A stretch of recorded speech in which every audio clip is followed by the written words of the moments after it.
মাদারীপুর শহরের শকুনি সড়কের একটি ফ্ল্যাট থেকে নয়ন হাওলাদার নামে এক যুবকের মরদেহ উদ্ধার করেছে পুলিশ। বৃহস্পতিবার রাত ৮টার দিকে ৬তলা একটি ভবনের ভাড়া ফ্ল্যাট থেকে তার মরদেহ উদ্ধার করা হয়।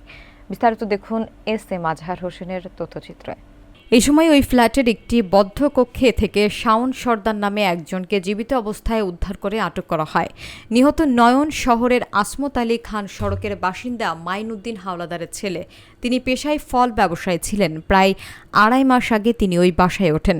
বাড়ির কেয়ারটেকারের সঙ্গে ভাড়া বিষয়ক বিরোধের পর ১ সপ্তাহ ধরে নয়ন নিখোঁজ ছিলেন বলে জানান স্থানীয়রা। বৃহস্পতিবার সন্ধ্যায় রুমের ভেতর থেকে চিৎকার শুনে স্থানীয়রা পুলিশে খবর দেয়। পুলিশ এসে দরজা ভেঙে নয়নের লাশ এবং বদ্ধ রুম থেকে শাওনকে উদ্ধার করে। অতিরিক্ত পুলিশ সুপার চাতক চাকমা জানান, শাওন সর্দারকে জিজ্ঞাসাবাদের জন্য আটক করা হয়েছে। হত্যাকাণ্ডের রহস্য উদ্ঘাটনে তদন্ত চলছে। নয়ন হাওলাদারের মরদেহ ময়নাতদন্তের জন্য ২৫০ শয্যা জেলা হাসপাতালের মর্গে পাঠানো হয়েছে। আমরা এখনো পর্যন্ত এখানকার স্থানীয় লোকজন আমাদেরকে খবর দিয়েছে যে একটা লাশ বলতে একটা গন্ধ বেরোচ্ছে, এরকম একটা খবর পেয়ে আমরা এখানে পুলিশ আছে এবং স্থানীয় লোকজন এখানে ছিলেন, তাদের সহায়তায় দরজা ভেঙে ভিতরে একটা লাশ দেখতে পাই।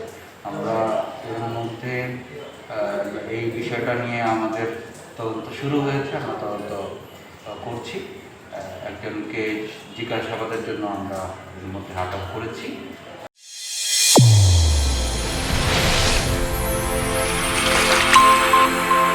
চ্যানেল A1 হৃদয়ের স্পন্দন।